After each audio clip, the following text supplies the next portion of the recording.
Indiana University East, Department of Science, the Chatelier's principle.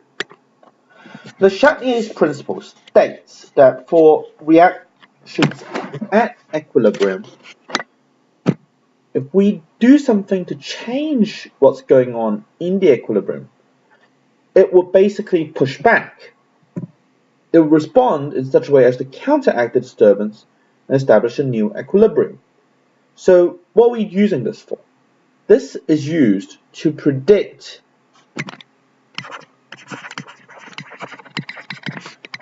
what happens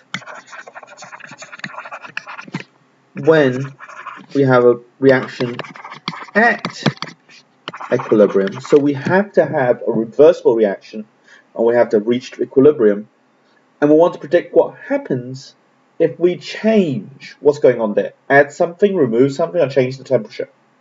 That's what we're going to focus on. There are other changes you can predict with this, but we won't talk about it. The main thing we do is actually apply this. Basically, think about if we're adding or removing something, and then what does it do? You shove it back to undo what you're trying to do, what you just did. Let's look at some examples. So, look at this. Here, I have this reacting mixture. I want to remove water. If I'm removing water, okay, I'm removing products, okay. This push this out, okay. And if you push out the water, you have less stuff on the right hand side. So this shifts the equilibrium to the right hand side. Okay. Let's take another example. I have this reacting mixture now, and I'm trying to add more methane. So I'm adding things to the right hand side. I add things to the right hand side, so I need to get rid of it, so I need to push it back. I've got too much stuff on the left hand side, I'll push it back to the right. And so you shift the equilibrium towards the right.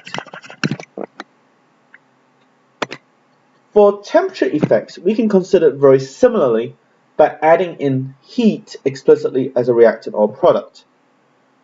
So for an exothermic reaction, delta H is negative, it generates heat, so we have heat as a product.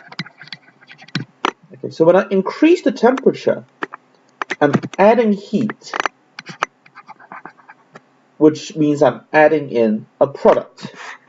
When I do that, I'm adding stuff on the right hand side, so it shifts the equilibrium to the left.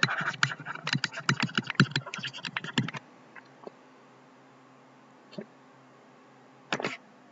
Now, for endothermic reactions, delta H is positive here, so in this case it takes in heat, so I have to add in heat as a reactant.